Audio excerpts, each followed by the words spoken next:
नमस्कार, आप देख रहे हैं 24 न्यूज। मैं हूं आपके साथ पूर्णिमा। चलिए एक नजर डालते हैं अब तक की 25 बड़ी खबरों पर। देवेंद्र फडणवीस की कैबिनेट मीटिंग से पहले ही मंत्री छगन भुजबल कमरे से निकले बाहर। सूत्रों के मुताबिक मराठा आरक्षण के मुद्दे पर छगन भुजबल है नाराज। मराठा आरक्षण कार्यकर्ता मनोज जरांगे के अनशन खत्म करने के बाद कचरे और पानी की बोतलों से पटा नजर आया आजाद मैदान, जिसके बाद बीएमसी कर्मचारियों ने रात भर की सफाई।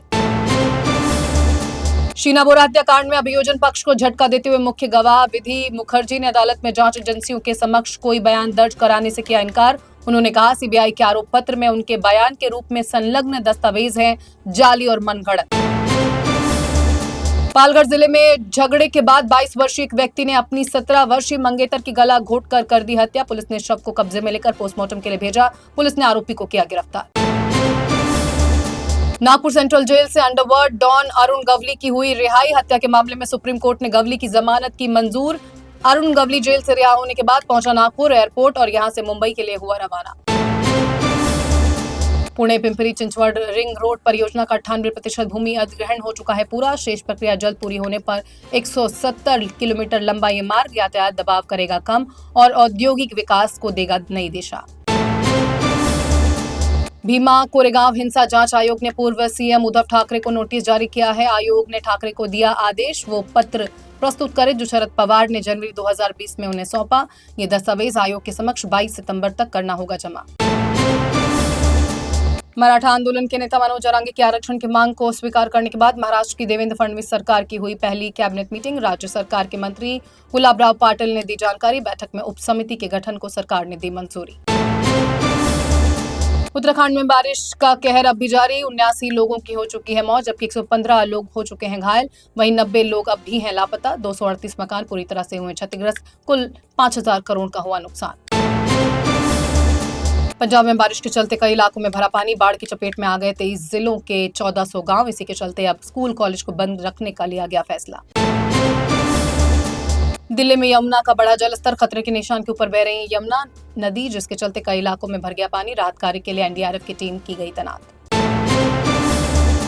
जम्मू कश्मीर के कई इलाकों में जारी है मूसलाधार बारिश। खतरे के निशान से 10 फुट ऊपर बह रही है चिनाब नदी। खराब मौसम के कारण जम्मू के स्कूल और कॉलेज पिछले 10 दिनों से है बंद। जम्मू कश्मीर नेशनल हाईवे भी पूरी तरह से है बंद।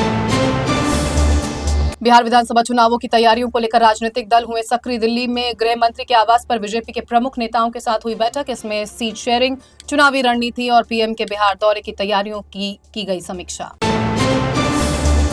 कानपुर के कल्याणपुर में गणेश विसर्जन के दौरान हुआ बड़ा हादसा। गणेश विसर्जन के लिए जा रही लोडर ने आगे नाच रहे श्रद्धालुओं को कुचला।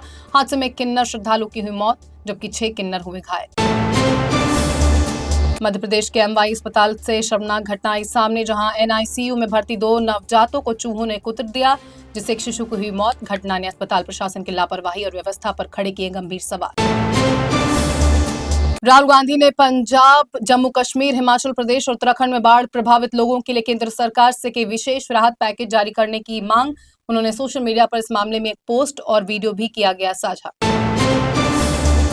केदारनाथ धाम में हेली सेवाओं की सुरक्षा होने जा रही है मजबूत। आईएसआरओ ने राज्य सरकार को सहयोग देने के लिए जताई सहमति। नागरिक उन्नयन सचिव ने कहा इस पखवाड़े में आईएसआरओ के विशेषज्ञों की टीम पहुंचेगी उत्तराखंड। बिहार में उर्दू और बांग्ला टीईटी के अभ्यर्थी पिछले 10 वर्षों से अपने रिजल्ट की मांग को लेकर कर रहे हैं आंदोलन। जेडीयू कार्यालय के बाहर अभ्यर्थियों ने किया प्रदर्शन। साथ ही अभ्यर्थियों ने दी आत्मदाह की चेतावनी। भारत के पहले राष्ट्रीय डीप टेक सम्मेलन भारत 2025 का आईआईटी कानपुर से हुआ भव्य शुभारंभ। मुख्यमंत्री योगी आदित्यनाथ ने इस ऐतिहासिक मौके पर कहा डीप टेक के क्षेत्र में देश का अगुवा बनेगा उत्तर प्रदेश।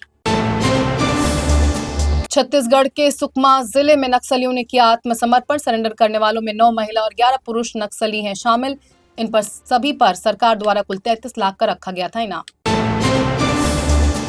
गृहमंत्री अमित शाह ने नक्सलवाद के खिलाफ चलाए गए अभियान ऑपरेशन ब्लैक फॉरेस्ट में शामिल सुरक्षा बलों को किया सम्मानित। उन्होंने कर्रे गुट्टालू पहाड़ी पर सीआरपीएफ, छत्तीसगढ़ पुलिस, डीआरजी और कोबरा जवानों से की मुलाकात और उन्हें किया गया सम्मानित।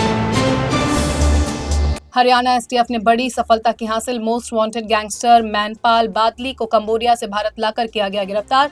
उस पर 7 लाख रुपए का रखा गया था इनाम। हरियाणा की मोस्ट वांटेड सूची में नंबर 1 पर था मैनपाल। जम्मू कश्मीर के पूर्व मुख्यमंत्री फारूक अब्दुल्ला ने केंद्र सरकार पर साधा निशाना। उन्होंने चेतावनी भरे लहजे में कहा, अगर जम्मू कश्मीर का राज्य का दर्जा जल्द नहीं किया गया बहाल तो नई दिल्ली को एक दिन अपने फैसलों पर पछताना पड़ेगा। राष्ट्रपति डोनाल्ड ट्रंप के व्यापार सलाहकार पीटर नवारो लगातार कर रहे हैं भारत विरोधी टिप्पणियां। इसको लेकर अमेरिका में रहने वाले हिंदू समुदाय ने ट्रंप से किया आग्रह, हिंदू विरोधी बयान देने वाले पीटर नवारो को तुरंत पद से हटाया जाए। और ग्लोबल रेटिंग एजेंसी मूडीज ने राष्ट्रपति डोनाल्ड ट्रंप को दिया बड़ा झटका। लेटेस्ट रिपोर्ट में मूडीज ने दी चेतावनी, गंभीर मंदी की कगार पर पहुंच गया अमेरिका और पहले से ही संकट से जूझ रहा यूएस इकोनॉमी का 1/3 हिस्सा। तो 25 बड़ी खबरों पर इतना ही। पर इन 24 न्यूज पर खबरें लगातार जारी हैं। साथ ही आप इन 24 न्यूज के social media platform Facebook, Instagram और ट्विटर को सब्सक्राइब करना और लाइक करना ना भूलें। मुझे दीजिए इजाजत। नमस्कार।